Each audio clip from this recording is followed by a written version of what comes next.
And Judy Collins, it's an absolute pleasure. I'm Andy Rawll. I write for Record Collector Mag.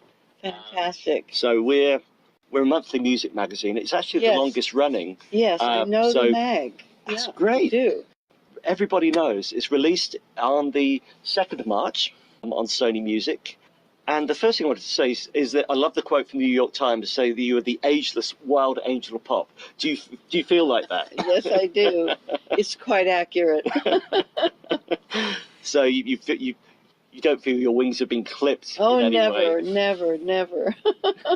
Lucky me. And if you look at the last 5 years, you've almost been busier than ever. Yeah. Now, first of all, with the Strangers Again duet album, I'd like to learn a little bit about that. Yeah. And then the Silver Skies Blue thing you did with Ari. With Ari. Yeah. It's been heavenly. Well, and Ari has to do with Strangers Again because that's his song. He wrote that. It was one of the first things he wrote with a co-writer probably 15 years ago. And I heard it and I said, oh, we have to do this before Diana Ross and Taylor Swift get their hands on it. Yeah. And then that inspired me to call all these other guys that I know and ask them to sing duets with me. So I'd never done that before. I sang one duet, I think. I sang a duet with Joan Baez. I sang one with somebody named Michael Masser years and years and years ago. And then I think I had a trio with Joan Baez and Mimi Farina on a Pete Seeger song. That was about it. So I'd never done a whole approach to the singer-songwriter thing, and it was great fun because I got as you know, Michael McDonald and Jeff Bridges and Willie Nelson and Don McLean on. And Don. Yeah. So it was great. I had a good time doing that, and then Ari and I wrote the Silver Skies Blue together, and of course it was we were nominated for a Grammy last year, and it was his first Grammy, and it was 40 years since I'd had a Grammy nomination. So now I have a kind of great wonders of the world. I'm the person who has the longest time between Grammy nominations. The person who's the runner-up is Gloria Gaynor with 23 years between albums. How good is that? And the thing I was going to say, but let's mention it right now, is Leonard got one last night. I mean... Oh, yes. Yeah, you must have been delighted. It was wonderful, yeah. And so why don't we touch on that, and then we'll get into the album, in terms of you getting to know him as a poet, and then all of a sudden recording Suzanne, and how do you see what was in his music that felt you felt compelled to collaborate and almost support his career early? Well, I certainly started it, and that's, he said after I recorded, I was in the Village. I had a very good friend who used to talk about him because she went to McGill with him. Yeah. Mary Martin. And she worked for Warner Brothers, and she was a buddy of mine. And I'd go out to dinner with her, and she'd talk about him, and she'd say, oh, he's so wonderful. He's such a wonderful poet, but he's going nowhere because his music is his poems are so obscure. And I'd say, well, that's a shame, that's too bad. And then she called me one day and she said, well, now he's written songs and he wants to come to New York and he wants to sing them for you. And I said, great, why not? Because by that time, 66, I had recorded Pete and Woody and Dylan and Dick Farina, Mimi Farina, a lot of people, Tom Paxton. Yes. And so, but I didn't write songs. And I know that he knew that I didn't write songs. And can you imagine, he comes to New York and there's this panoply of singer-songwriters, and none of them are going to listen to his songs. They don't want. Why do they want to hear Leonard Cohen when they're writing, Eric Anderson and Phil Oakes and all that? They're writing their songs. They don't need anybody else. Yeah. And they were all wanting somebody to sing their songs if they don't have a. Yeah. So he came to see me, and he said, I can't sing and I can't play the guitar, and I don't know if this is a song. And then he sang me Suzanne. And he sang Dress Rehearsal Rag, and he sang the Stranger song. The Stranger song is one I've never recorded, but I'll get to it one of these days. And I said, oh, what do you mean it's not a song? I'm recording it tomorrow, Suzanne. Exactly what I need. Yeah. And then, of course, he would say to me, he called me over the time, when I recorded, it started to become well known because my record company, thank God, was very smart about promoting and so on. And so everybody, within a few months, everybody knew that song. And I forced him to go out on stage and sing it at a big fundraiser because he wasn't going to sing anywhere in public. He said, "No, I have a terrible voice." I said, "You don't have a terrible voice. You have a very unique and compelling, I would say mesmerizing voice. Yeah. You have to sing it." Yeah. So we went out on the stage and he sang half of the song and then he walked off the stage in tears. And the audience, I always say the audience went crazy because they love when you Yeah. make a faux pas like that. And I said, "You have to go back and sing with me. I'll go with you." And we went out and finished the song. And that was it. He got that huge, huge ovation. And he said to himself, "Oh my God, I get it." And if I'm right, that was a charity gig. Hendrix was playing that as well. Yes, and Hendrix was playing as well. It was a big deal that night. So what did Hendrix have heard the performances and have a view on it? I can't tell you. Yeah. I'm sure he went off with his minions after. They probably sang and went, home. Yeah. I never knew Hendrix. I never did meet him. But anyway, it was a great success for Leonard, who decided on the basis of that fundraiser that he was going to make his career singing his own song. And then coming up to present very neatly. Title of the new album. Yes. Leonard's song. So, yes. So how did you come to pick that one? Well, after his death, first of all, he died. The reason I think he's not only the most wonderful man, creative and friendly, a good friend, he never has stopped saying in every interview he ever did, he's never stopped mentioning that I discovered him and put him on the map. And he used to say, "You've made me a star." He said, "But I don't know why you haven't written your own songs," which is what started me. Yeah. I went home and wrote Since You've Asked. So we both did each other great favors. And so he died. The last album that he put together was called You Want It Darker, first of all. And then I knew that he was not well. He died from a fall, And my friend Nancy, who was very close friends, his best friend from McGill and my close friend, she wrote me the morning of his death, and she just said in her email, she said, "He's gone." And I realized it was the morning of the election. And I thought, wow, what a brilliant man he is. So he doesn't have to put up with any of this, Yeah. And I said to myself, I was working at the Carlisle that week, and I was able to announce it. They didn't want it announced the day of or 2 days after. They wanted to be private with the funeral and everything. So by Thursday, I said, "I'm going to sing. Everybody knows. I think it's time." Yeah. And then Stephen liked the idea, so we decided to sing it on the show. And it's very important. It's Leonard. It's a brilliant song, and I love what song. Stephen brings to it on the album. So his guitar playing on that. Yeah. Amazing. Yeah. I mean, yes, it's a title track, but it is one of my favourite. Also, questions at the end. Yes, isn't it great? And let me ask about that, because in singing that and a few others, your harmony, you're almost doing the David Crosby part. Oh, yes. And on some of the other songs, I don't know if it's just the interval you choose, but it just fits so well with his voice. Good. Was that deliberate or just Well, it wasn't imitating David. It was just doing what came naturally. But I think it's in the song. I think it's the structure of the chords that makes you find it more easily. And anyway, he's very easy to sing with. Yeah, he's got this lovely delivery as well. Yeah. And you can instantly tell who it is. Yeah.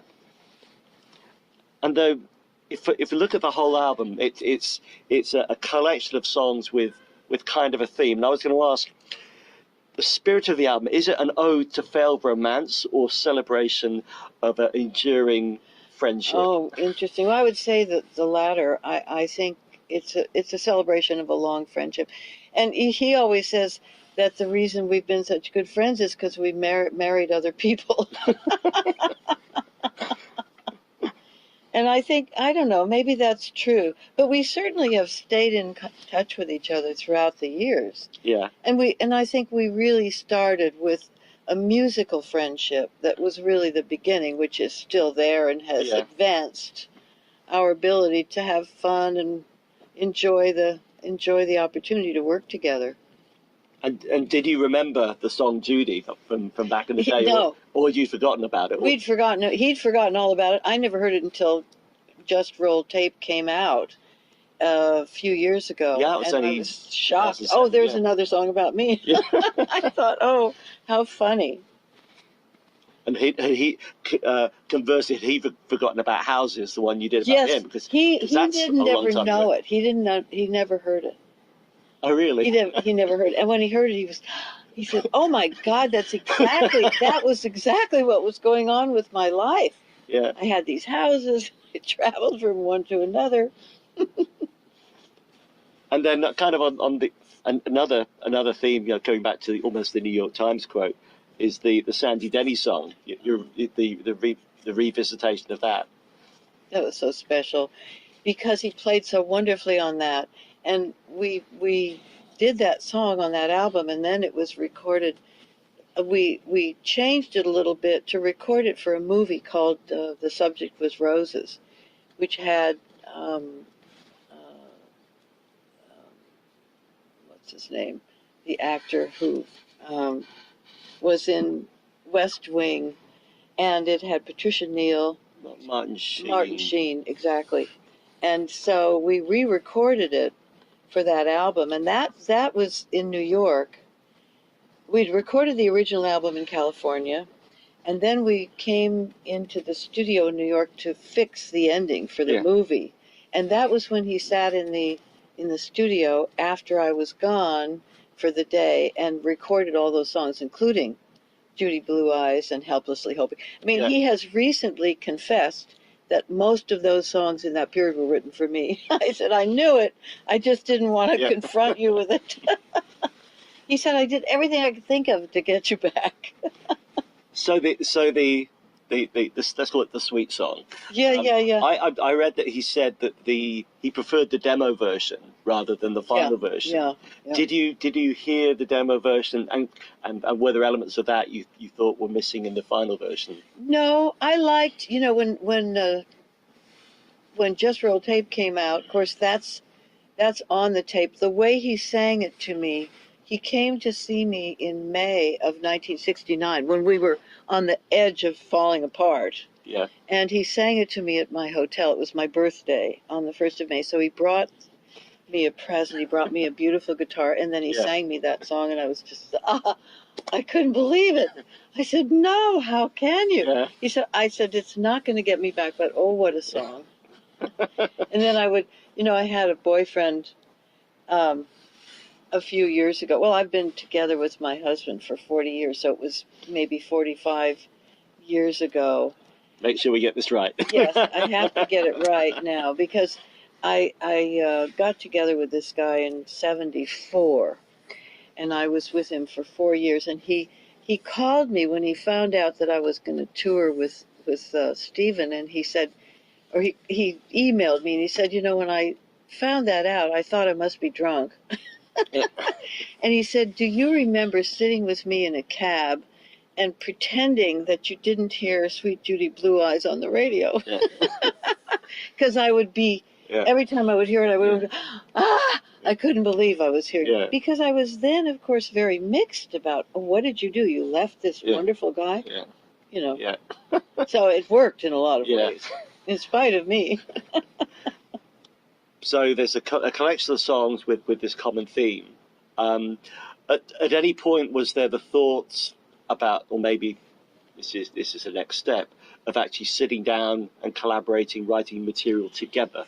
Well, we haven't reached that point, but it may come, because I think now that we've been playing together for a while, playing live concerts a very different sort of experience. And it's also very naked. It's very, here we are in front of an audience. What do we do? Because, I mean, that made me sort of nervous thinking about it. But then we were on stage, and it's also very natural. Yeah.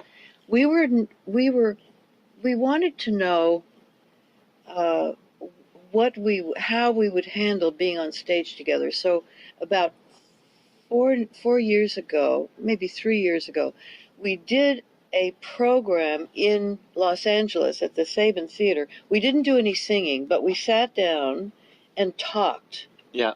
To tell stories together and to try to find out how much space we would give one another and whether this was a compatibility. Yeah. And it turned out to be, I'm his Gracie Allen. Yeah. It worked out so well so that we knew that once we were on stage together musically, we'd have a compatibility. And now that we've done that, I think we could actually sit down and write songs. The hard thing is, with Ari, I can sit down in my studio and he can come over from New Jersey and we can write live, which we've done. And we're still writing songs together. Oh, great. We're doing it, actually, we haven't had a sit down for a while, but we've done some writing. We've got 3 new songs and that we have a very good way of working together. So I don't know how it would happen with Stephen because he's in LA and I'm in New York. But eventually it probably will. He says he's writing melodies and that he thinks he's on to some new songs. And so the River of Gold, did you write that with the album in mind, or was it one that you had kind of almost finished, you thought this would fit? I had a big surge of writing after Ari and I started, after we recorded Strangers again a couple of years ago. Now 3 years ago when we started it, and I kind of put in overdrive to my writing, and River of Gold was one of the songs that I knew would be a good shot to send to Stephen to see if he liked it. And I sent it to him. He said, "Oh, it's great. We have to sing it." So that was quite nice to be able to play a song for Stephen Stiils that he wanted to sing, because I admire him so much as a songwriter. And I don't feel that I come anywhere near him, but to have him like to sing one of my songs, that was brilliant. And there was one other thing to mention on the Sandy Denny song. So you revisited and re-recorded it. I also noticed that it's got a lovely sort of soft, almost sort of a beautiful pace. And there's one point where you sustain a note. It seems like to go on forever. Was that just in the moment of the performance? I do that all the time because I've been doing this song for years and I've always kept that long line. Well, because I can. Thank God.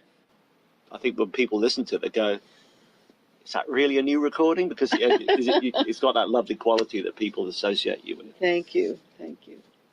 I'm lucky. You're very, well, we're lucky. Okay, so there's another Bob Dylan song. Oh, yes. So you don't get tired of covering Never. And why this particular song? Well, it's really Stephen's favorite. I love it too, but to sing harmony with that song with him, it just does it. What he brings to the arrangement is brilliant on it. Isn't it wonderful? And that in that song. Actually, it's not that song, because I sing a lot of harmony I sing harmony pretty much straight through. There were other songs where we realized that we could sing unison together, and that the sound was very unique. That was a good discovery, because we hadn't realized that before. Interesting. Many times it's hard to sing unison with somebody else. And it's interesting that I have now, since I started recording with Ari, I love singing with Ari. I mean, he is just dynamite. And so now also singing with Stephen, a similarly inspired kind of result that I wouldn't have counted on. I didn't know. So it is, you said something about the last 5 years being extremely productive. And that is one of the areas where I think I wouldn't have been able to do this 20 years ago. Yeah. No way would I. First of all, I wouldn't have the tolerance or the patience for the whole process. Yeah. I think that comes with time, and I think part of what this whole period is about is relaxing and letting other people into my life. Yeah. Musically. I've always worked with great artists, don't get me wrong, but they were instrumental. They were not vocal necessarily. And I think the other great thing for all of us is now focal, what's it called? Americana is back, and it's a big deal. It's a big Whereas deal. in the 80s, you had all these other, let's call it music, broadly speaking, coming in, and you disappeared for a while. Yeah. But now there's a huge appetite for country the and storytelling and the essential kind of mixture that really became American folk music. And we're still here. That's what's so surprising. Yeah. I never thought I'd be here this long. I think maybe I knew because I always worked very hard to protect both my voice and the integrity of what I was doing and the sense of where I was at the time and where I wanted to go. These things matter to me, and choosing the right music matters to me.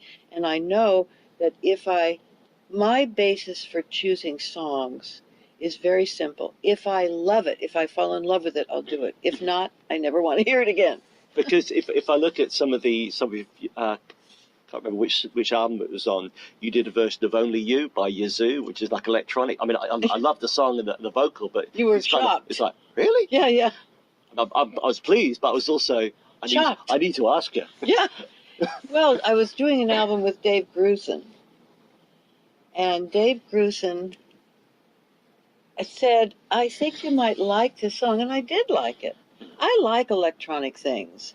For a while, I was traveling with an electronic keyboard because I like the things you can get out. Now I don't do it. Yeah. Well, actually, we have an electronic keyboard on the Stiils Collins tour, but then we have all those wonderful, delicious sounds that can come out of the guitars, and I'm just playing plain old 12-string. Yeah.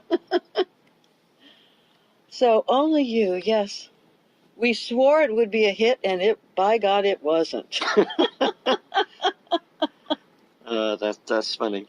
And do you ever get I mean, you recorded a song, one of Elton and Bernie's song, "Come Down in Time." When his early albums, I just love. I love that song. Love that song. I just adore it. So, well, I have a very eclectic taste. It all is melodic. It's connected with melodic. It's connected with the poetry. But it really has to just go right straight to the heart of it. And that's the only guide that I have, is what really turns me in. And how much of that is just your raw or naked reaction, or how much is it that you have affinity with the message, like some of your sort of activist beliefs early on? No, it's musical. It's musical. If it hits me, it's done. I'm going to do it. If it doesn't, forget it. Yeah.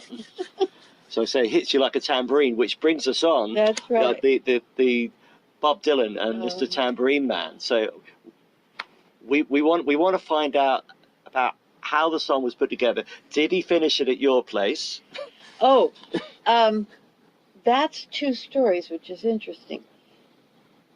But about the same time, Phil Oakes brought Eric Anderson over to my house probably in 1965 in the spring, because I was recording a song of Phil's called In the Heat of the Summer, and he brought his friend Eric, whom I didn't know, brought him over so he could sing me a song, and Eric went into the bathroom in my apartment, finished the song, and came back out and sang me Thirsty Boots. Yeah.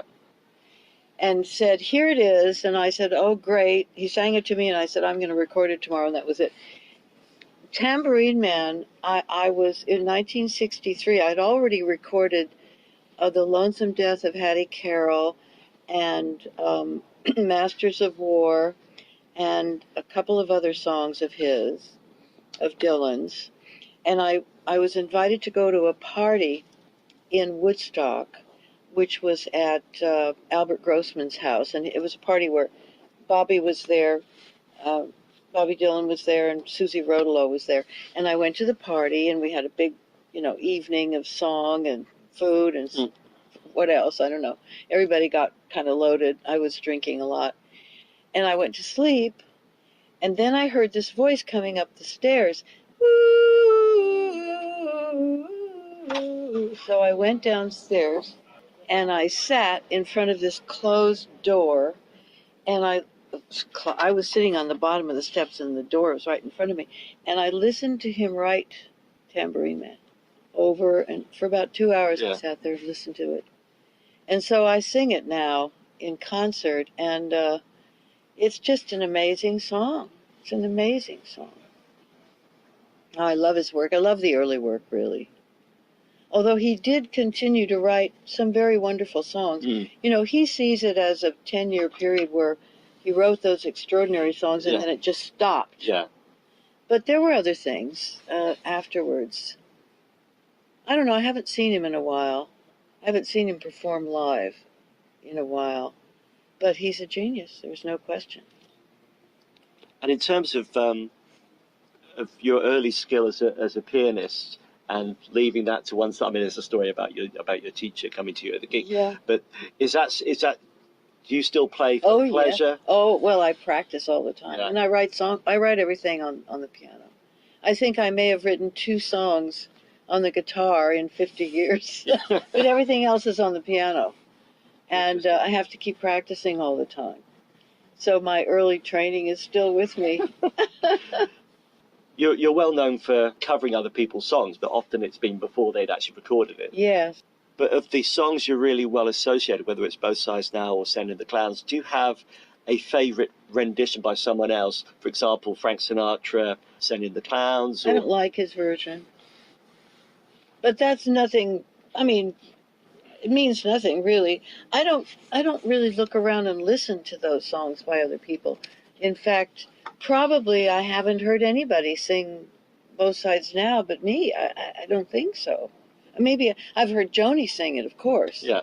But other than that, and I love her most recent version that's all orchestrated that her husband did. She was married to this guy for a while. So I get attracted to different things. They catch me. Yeah. I fell in love with that song that Adele did that was so famous a couple of years ago. Yeah. I'm just enchanted with Sean Colvin's work. I don't know if you know her. Yes. Before we finish, what we usually do is run through like quick-fire questions, like one-word answer type of thing. So, favourite record when you were growing up? Frank Sinatra, 3 o'clock in the morning. What was the last album that you bought? Ed Sheeran.